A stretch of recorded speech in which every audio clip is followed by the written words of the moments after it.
कहने को छोटी भाभी और मेरा रिश्ता ननद भाभी का है, परंतु हम उम्र होने की वजह से कुछ ही महीनों में वह मेरी सबसे अच्छी और सच्ची सखी बन गई। मैं अपने मन की हर बात बेझिझक उनसे साझा कर लेती हूँ। वह भी मुझे अपने हृदय की वेदना बिना किसी संकोच के जाहिर करती है। पूरे घर पर खामोशी का बसेरा देख ऐसा लग रहा था मानो अभी अभी कोई तूफान यहाँ से होकर गुजरा है। वैसे तो छोटे भैया संजीव के इस दुनिया से जाने के पश्चात हर रोज किसी न किसी रूप में एक आंधी गाहे बगाहे चलती ही रहती है, जो हर किसी को किसी न किसी रूप में क्षतिग्रस्त करती हुई निकलती है। लेकिन इसका सबसे अधिक खामियाजा छोटी भाभी सुमन को ही उठाना पड़ता है, जो भैया के जाने के पश्चात पूरी तरह से कुंभला सी गई हैं। उनके चेहरे पर तो उदासी ने जैसे अपना अस्थायी वासी बना लिया है, जो दिखता तो घर के हर सदस्य को है, किंतु देखना कोई नहीं चाहता। दादी को तो ऐसा लगता है जैसे छोटे भैया का इस दुनिया को अलविदा कहने में छोटी भाभी का ही दोष है। वैसे छोटी भाभी दादी की ही पसंद से इस घर में आई है। पूरी जन्मपत्री कुंडली मिलाने के बाद ही पंडित जी ने कहा था, संजीव के लिए इससे अच्छी कन्या कोई हो ही नहीं सकती है। दोनों के 36 के 36 गुण मिलते हैं। यह बहुत ही शुभ है। कन्या भाग्यशाली है। यह सुनते ही दादी ने फरमान जारी कर दिया था, अगर कोई लड़की संजीव की पत्नी और इस घर की बहू बनकर आएगी तो वो सुमन ही होगी। उस वक्त बड़े भैया और पापा ने दादी को कितना समझाया था कि संजीव अपने ही ऑफिस की एक सहकर्मी को पसंद करता है और उसी से शादी करना चाहता है। यह सुनने के उपरांत दादी अन्न जल त्याग धरने पर बैठ गई थी कि वह संजीव की शादी किसी विजातीय लड़की से जीते जी तो नहीं होने देगी। यदि उनकी मर्जी के खिलाफ शादी हुई तो इधर डोली उतरेगी और उधर उनकी अर्थी उठेगी। यह सुन संजीव भैया ने दादी के जिद के आगे और घर की झूठी शान की खातिर अपने अरमानों की बलि चढ़ा दी और हार कर सर झुकाए चुपचाप सुमन भाभी के संग 7 फेरे ले लिए। संजीव भैया दादी और घर वालों को खुश करने के लिए सुमन भाभी के संग रिश्तों की डोर में तो बंध गए, परंतु ना वो अपना प्यार भुला पाए और ना ही सुमन भाभी को उनका अधिकार दे पाए। शायद यही गम उन्हें अंदर ही अंदर खाए जा रहे थे। इसीलिए वो शराब का सहारा लेने लगे और एक दिन नशे में ड्राइव करते हुए शादी के 8 महीने के भीतर ही रोड एक्सीडेंट में मृत्यु के काल में समा गए। और दादी सुमन भाभी और उनके परिवार पर सारा दोष यह कहकर मरने लगी कि उन लोगों ने हमारे साथ धोखा किया है, गलत जन्मपत्री और गलत कुंडली देकर। घर में हर किसी को संजीव भैया के आकस्मिक मौत का दुख है, परंतु किसी को भी सुमन भाभी की चिंता नहीं। हर दिन किसी न किसी बहाने से कभी दादी, कभी मम्मी तो कभी बड़ी भाभी उन्हें संजीव भैया के मौत का उलाहना देने से नहीं चूकती और बेचारी भाभी मौन रहकर सबके ताने सुनती रहती है। संजीव भैया वन विभाग में राज्य सरकार के कर्मचारी थे, इसीलिए भैया की मृत्यु के पश्चात सारे सरकारी रुपये व पैसे छोटी भाभी को ही मिले। यह भी दादी को गवारा नहीं था। बेटा उनके घर का तो रुपये पैसे पराए घर की आई बहू को क्यों मिलना चाहिए। रोज रोज के कलह से तंग आकर भाभी ने सारा पैसा दादी के खाते में हस्तांतरित कर दिया। इस पर उनका जी नहीं भरा। अब कहती हैं अनुकंपा नियुक्ति में नौकरी भाभी के स्थान पर मुझसे छोटे भाई संजय को किसी तरह मिल जाए, क्योंकि वह इस घर का बेटा है और पिछले 2 सालों से सरकारी नौकरी के लिए प्रयासरत है। पापा और बड़े भैया ने दादी को बहुत समझाया कि सरकारी नौकरी में अनुकंपा नियुक्ति केवल कर्मचारी की पत्नी या बच्चों को ही मिलती है, पर नहीं, उन्हें तो कुछ सुनना नहीं है और ना समझना है। बस उन्होंने जो कह दिया वो पत्थर की लकीर है।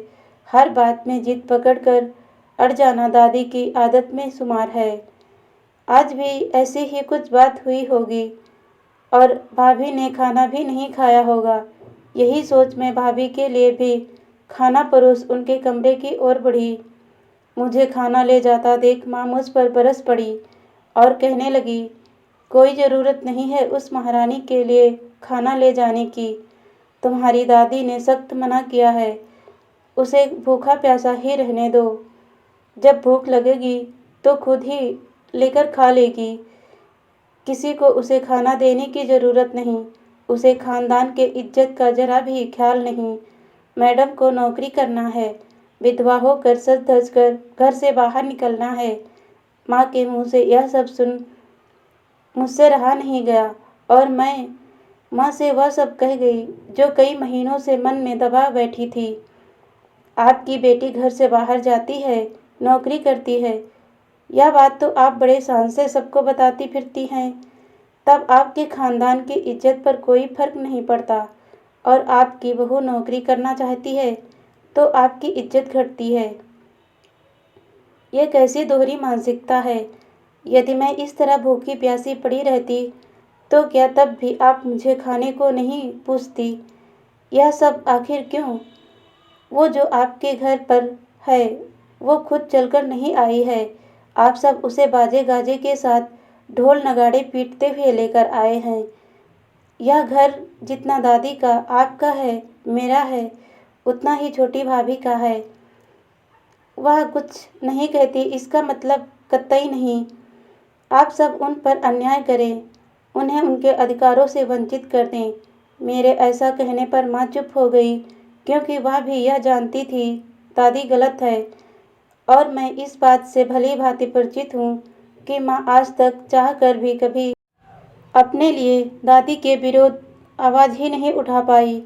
जैसे ही मैं कमरे में पहुँची, भाभी बिस्तर पर औंधे मुँह लेटी सुबक रही थी। मुझे देखते ही वह मुझसे लिपट गई और रोते हुए कहने लगी, मेरा क्या दोष है? मैं क्यों इस घर में नहीं रह सकती? मैं क्यों नौकरी नहीं कर सकती? संजीव के इस नौकरी के अलावा मेरे पास आजीविका का और कोई साधन भी तो नहीं है और दादी नौकरी करने से मना कर रही है। मैं भाभी को शांत करती हुई बोली, आप चिंता ना करें, सब ठीक हो जाएगा। आपको नौकरी करने से कोई नहीं रोकेगा।